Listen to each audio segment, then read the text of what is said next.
Where to begin? Hi. It's been a lot of months since I posted an update. Life has been really busy. A lot has transpired with my daughter and her type 1 diabetes journey. But I'm pleased to report that she's doing well. Fingers crossed. I'll knock on some wood if I had some, because it's so funny and iffy, and so many different factors can affect her sugar. I wholeheartedly had the intention of making a regular vlog documenting this journey, but life started lifing, and I just could not find the time to sit down and gather my thoughts to talk to you guys. So I decided to turn on the camera today. It crossed my mind, like, are you going to delete the channel? Are you going to keep going? So this is my attempt to keep going. Hopefully you guys can hear me. I'm in the vehicle because I drive nonstop for work. Today I have a couple hats on. I have been all over.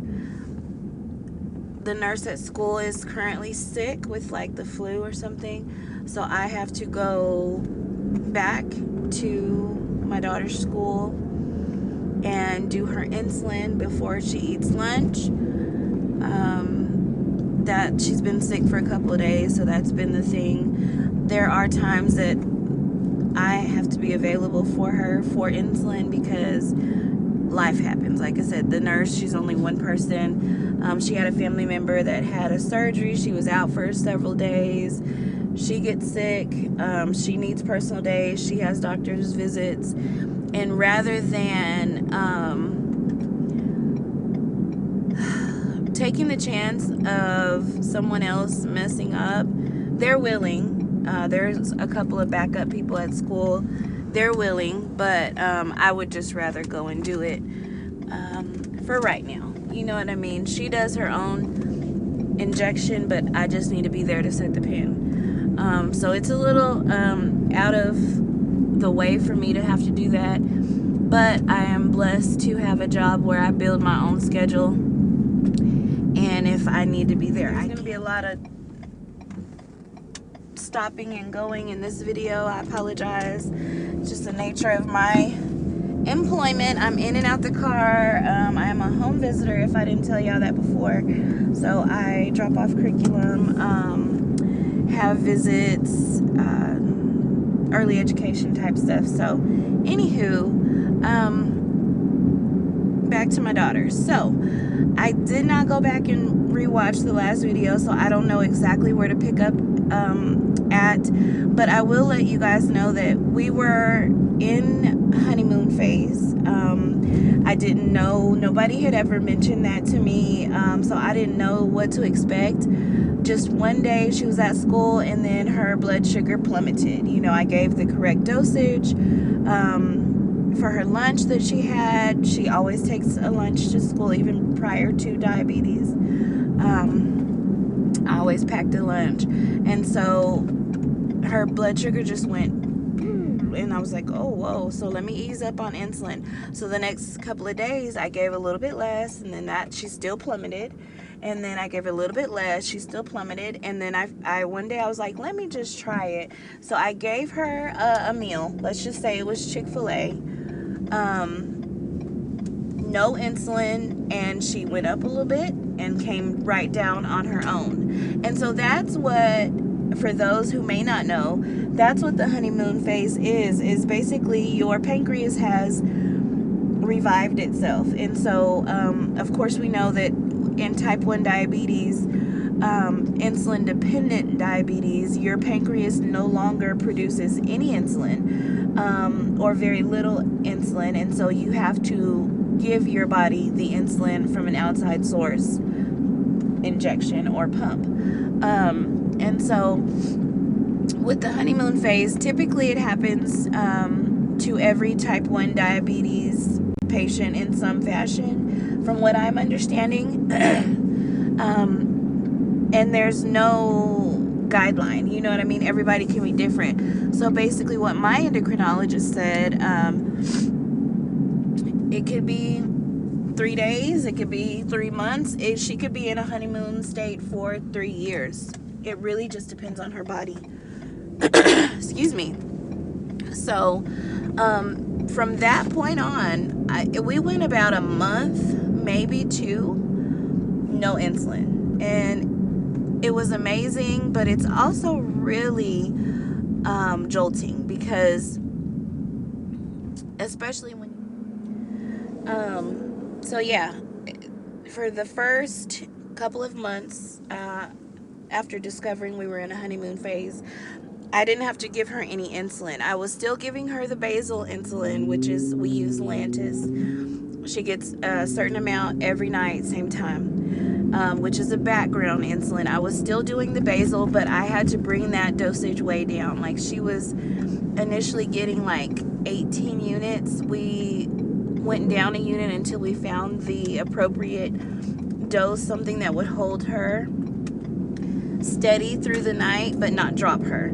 And so that number is 13. So 13 is her lucky number. That's how much she gets every night currently, and it does wonders. It just holds her right there, you know what I mean, at the perfect level. We have not had a overnight low in a while. The only time we did was like if she skipped dinner, like she just wasn't too hungry, and so she'd get a little low, and I'd have to give her like a peanut butter cracker, but nothing alarming, nothing dangerous. But anyway, back to the honeymoon story. So once we figured out she was in honeymoon, it was amazing. Like, it was a great feeling, because I got relief knowing I didn't have to worry about what she was going to eat and how she was going to react. I watched her Dexcom monitor. She would go up and come right back down. Her body was doing what it was supposed to do.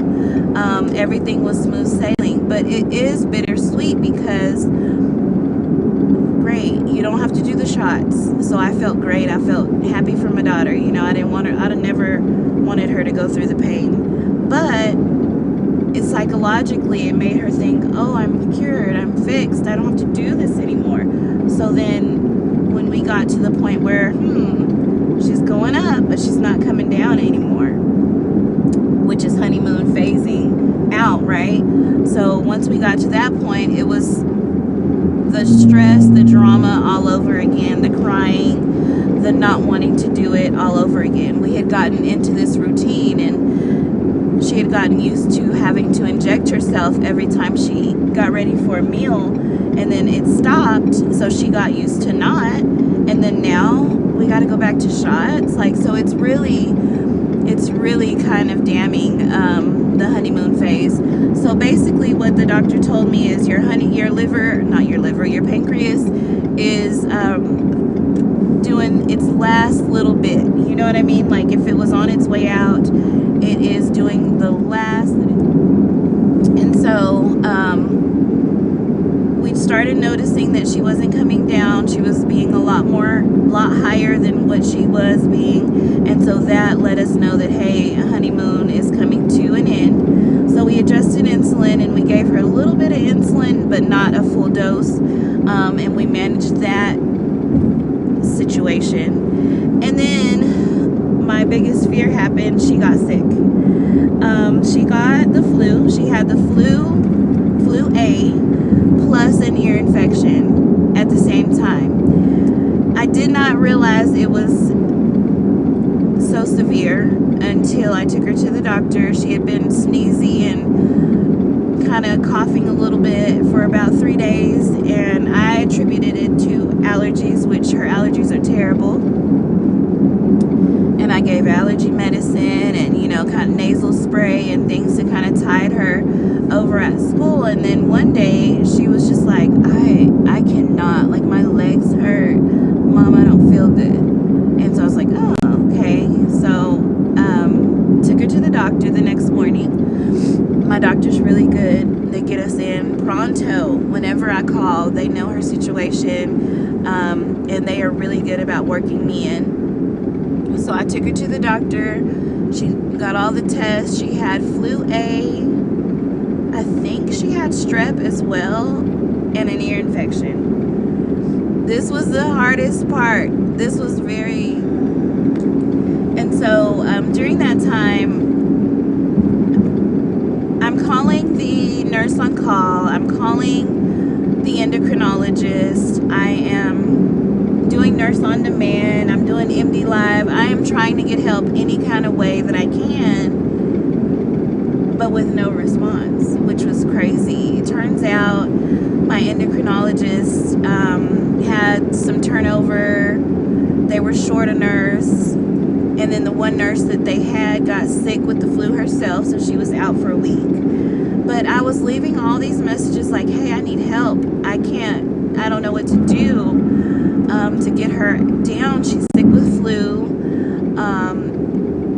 All I could do was follow the one sheet that they gave me for sick day protocols initially. And like I said, push insulin. I gave so much insulin. I know that I went through a full pen the week that she was sick. Like, it's crazy how much insulin I pushed for her to still be constantly 300. And so anyway, long story short, I didn't get a response. I didn't hear back from the doctor for 2 weeks. So out of curiosity, one day, I just said, let me put it in ChatGPT. So I created this prompt in ChatGPT, and I will talk more about that in another video because it's a lot and I need to be reading it. But ChatGPT is my savior, and I know that there's a lot of controversy behind AI and their use of water and their threat to our society, but hear me out.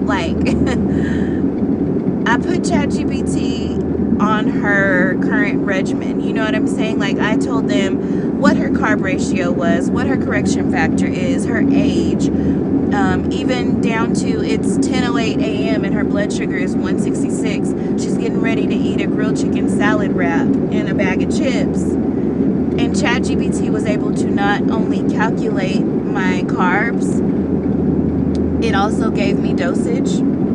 I uploaded her correction chart. It gave me what she needed if she was over 150. It was so helpful. And so when I was responding back to ChatGPT and telling them, okay, she had this meal, but she got up to 270, something's still wrong, they would say, okay, let's adjust this next time. Next time, let's dose her 17 minutes prior to her eating and see if the time... Yeah, so we even got to a point where we figured out that her carb ratio was not working and that she needed a different carb ratio for different times of the day. This is how much ChatGPT helped me. When I left the hospital upon diagnosis back in November, they told me 1 in 15 was her carb ratio. For every 15 carbs that she eats, she needs a unit of insulin. If she has a meal that has 60 carbs, okay, how many? That's 4 units, right? Because for every 15, 30, 45, 60, she would get 4 units. So ChatGPT basically helped me assess and recalibrate her diabetes care without a copay. I have a lot of feelings about that. Everybody has asked me, but do you trust them? No, of course not, because it's ChatGPT, it's AI. Everything that they tell me, I usually will double check. I'll usually calculate it in my head, make sure it's right. Double check. I have a digital scale. I'll weigh stuff. I still do all those things because I'm a mom, you know what I mean? And I have to be sure when it comes to her care. But for the most part, ChatGPT is spot on. We figured out that in the mornings, because she's insulin resistant in the mornings, due to she went through something also called dawn phenomenon, where there was a point that at midnight till about 4 a.m. she was just rising, and that was her body releasing hormones, and I adjusted with that. That's all you can do with type 1 diabetes. When these things arise, you just figure out how to fix it. So anywho, I'm real long-winded today. That's probably why I just, decided to make the video, because I felt like talking. But in the mornings, her carb ratio is 1 in 8. So for every 8 carbs, she needs a unit of insulin. So if she has a big breakfast and there's 40 carbs there, I just divide that 40 by 8, and that's how many units I give. The current insulin pen that we have is a quick pen, a junior quick pen, and it has half increment doses. So I like that because I can give her 4.5 instead of a full 5. Lunchtime, she's at 1 in 10 currently, and dinner she's at 1 in 12. That's crazy, but through the day, she needs different doses of insulin, depending on activity level. I think is a big thing. Her main problem area right now is this lunchtime dose. And I try to keep in mind that she has lunch, and then so I just arrived to the school. I have about 15 minutes before I need to start walking in to give her insulin. I try to allow for 15 minutes before they sit down to eat. So when I have to come, I'm real particular about what time I get here. I have gotten here late, and it was a hot mess. She was 300. Of course, she still came down, but my goal with her diabetes care is to keep her under 240, if I can help it. Now, restaurants are the devil, but we are a family of 5, so we cannot eliminate them all together. I get tired of cooking. I get so tired of cooking. Like, who knew? I never would in a million years would have thought I would do so much cooking. But I do so much cooking and meal prepping, and thankfully, my husband is great. When he's off on the weekends, he'll grill up a bunch of meat. I'll make the sides, and we try to make that stretch through the week. But anyway, I'm getting off subject. Back to her carb ratio. So ChatGPT helped me. Her carb ratio is currently what I told you guys. Different carb ratio throughout the day, and we are thriving. In the beginning, she was losing a little bit of weight with the diet change because I was not fully confident in insulin. So I was really trying to keep her at a low carb ratio, her low carb count, so that I would have to give her less insulin, because insulin does scare me. It still scares me, because 1 unit too much and she could be bottomed out. And when I'm away from her, that's a fear that I have. Or her bottoming out overnight is a fear that I have as well. Because what if I don't wake up? What if I'm dead tired, from working 3 jobs? So I really tried to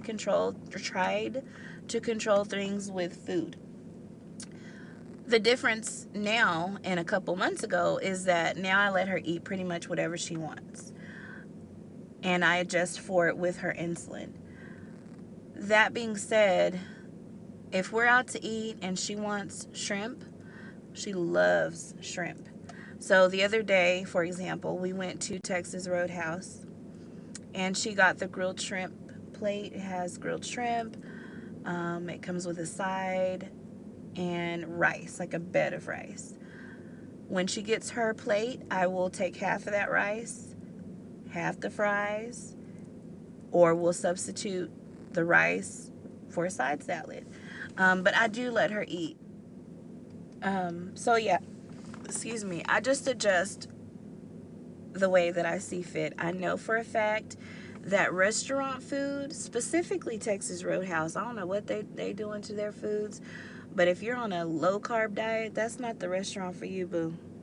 Because every time we go there, it's a hot mess. Like, she's 300 plus and needs a correction, and needs a correction, and needs a correction. But it's not often that we do that. Maybe once or twice a month we're at a restaurant, So I'm cool with that. Like I said, there's going to be times.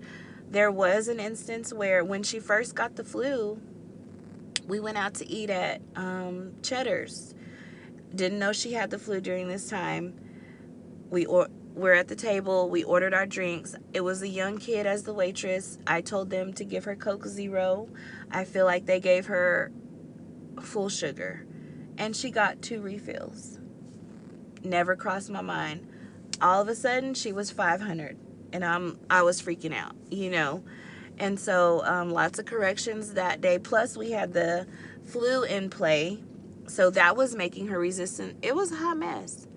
And so that situation led me to buy these diabetic test strips. You can get them on Amazon. I keep her little emergency backpack near me at all times, but they look like this. And they're just little strips. You dip it in the soda, shake off the excess, and wait 30 seconds. If it stays bright blue, it's good to go. If it turns brown, you're going down. So there's been times I love 7 Brew. I'm a coffee girl. So if they're with me and I go get an iced coffee, she always wants like a blueberry lemonade or something. So we did that one day, and I told him to make it sugar-free. It was, in fact, not sugar-free. And good thing I had those test strips, because if not, we would have been in another emergency where I'm trying to push insulin to bring her down behind a drink. And for us, it's just not worth it. It's not worth a shot or extra shots for you to have a blueberry lemonade. We'll switch it and get something else. You know what I mean? So it's little things like that that have made this process smoother. Being able to have those strips. Of course, diabetes is very costly. I have ran out of supplies, and my insurance did not cover a new set until a certain date that I have had to pay out of pocket for. It's very expensive. Keeping the amount of fresh fruits and vegetables and fresh fruits and vegetables, grilled chicken, fish. It's hard. It's expensive to be healthy. And I just have tried to come to terms with it. We spend our grocery budget for a family of 5 is astronomical.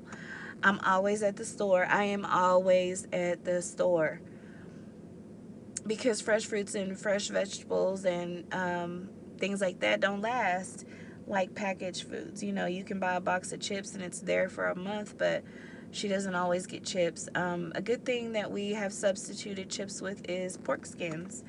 And nowadays, they come in all kind of flavors. They have ranch, they have barbecue, they have spicy ones, regular ones, cheddar ones. And so we've been kind of playing around with that. When she wants something crispy, crunchy, and good, I'll do that instead of chips. Or sometimes I just give her the chips. So we're learning. There are certain foods that will drive her blood sugar through the roof. Mac and cheese, and she loves mac and cheese. Of course, all kids do, right? But she calls mine the Thanksgiving mac and cheese. And when I make homemade mac and cheese, oh my gosh, like she's in heaven. And so I just kind of prepare for that.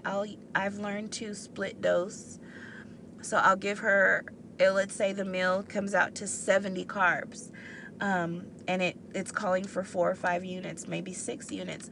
I'll give her 3 in the beginning, and then I'll give her 3 a couple hours later, because mac and cheese has a lot of fat, and the noodles, the pasta noodles, digest differently. So you'll see a rise, and then you'll see the insulin working, and then later on you'll see a second rise. That's because when you have protein on your plate along with those fats and carbs, it causes them to digest later, slower. And so you just learn these things. It's all trial and error. But I won't complain. Like, I can't complain. From where we started, we are at a good place. So yeah, I don't really get to talk about her diabetes much, because I'm so busy, like, working and just doing my mom and wife thing, that I think when I do start talking about it emotionally, I release. So I'm going to take a break, and then I'll come back. Hi guys, it's a whole nother day. Sorry I did not get a chance to come back yesterday. I got pretty busy after I went to the school and gave my baby her insulin. I switched hats. I ended up having to go to like a lease location, and that was a mess. I had to like climb up into 2 different excavators and do that, and then it was time to pick up the kids, and then, you know, of course, cooking dinner, and oh, I don't have clothes. So I had to wash some clothes and fold some clothes and get everybody ready for the next day. And, you know, once I'm home after I've picked up the kids, it's a wrap, because I'm just busy washing dishes and just doing mom things. Plus, I had to continue some work. I work mobile most of the time for my physical job, right? But when I'm not mobile, I work remote, so I had to sit down at my computer and do some things. It's the end of the month, so that had to be done. I'm not done. So that's what this evening will look like. So I thought, while I'm driving, let me pop in and just kind of close out the video. I know it was probably a little all over the place because I hadn't talked in so long, but you get the gist of how the past several months have gone. Not a whole lot has changed.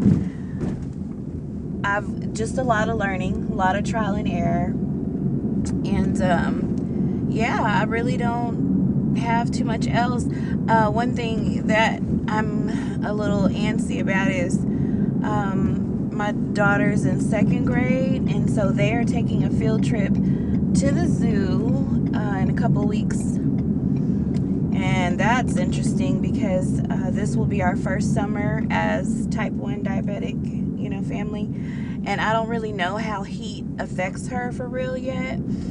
We had an event for my job recently, and she was out in the heat, and she was running and playing in a field, and her sugar just kept going down. So I was like, hey, you know, eat your fruit snacks or eat your granola bar, and we just handled it that way, and everything was good. But this trip is going to be all day long. We are traveling 2 hours away from where we live to go to the zoo, and it's already hot in Texas, y'all. It was like 90 something yesterday. Lots of walking, but of course I will be taking plenty. So like I was saying, I'll be taking plenty of snacks. I'm actually riding on the bus as a chaperone, so I'm not worried. The kids for lunch will have Chick-fil-A. There are some parents that have volunteered to bring their own vehicle so that they can go and pick up food, and we just gonna pray for the best, y'all. I'm a preparer, so I'm getting my little backpack ready with everything that I may need, extra supplies. I do have an ice pack for her insulin. I learned my lesson. There was an incident where I had left her emergency backpack in the car thinking I would only be a few minutes inside of a store, and I ended up being like an hour, and it got too hot. But I didn't know that it had gotten too hot until the insulin she wasn't responding to the insulin. And then I called the doctor, and the doctor was like, throw that pen away, grab a new one. And when I did, instantly she started coming down. I was like, huh. So, you know, that happens if you guys are type 1 or if you're newly diagnosed. There are so many things that I think you need as a type 1 diabetic that you can get on Amazon. If you guys want, I can do a video about that, and kind of list there was some guy, I don't know, waving at me, y'all. Anyway, I can do a video about that, and just kind of list some things and link some things that are helpful. I'm all about helpful, so if it'll make my life easier, hey, ship it to me. But yeah, thank you so much. If you've watched this far, thank you so much for watching videos.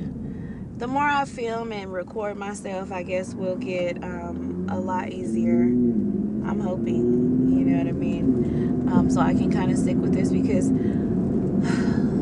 you know, this is that day and age that we live in, the technology era. When we were first diagnosed, that was the first thing that I did, was I started researching like YouTube, trying to find other families with similar dynamics that I could learn from, and there was, you know, slim pickings out there. So hopefully I can help somebody. It's a scary thing, you know, so if I can help you be less scared, then hey, I've done something good. But anywho, y'all have a blessed day, and I will see you in the next one. Bye.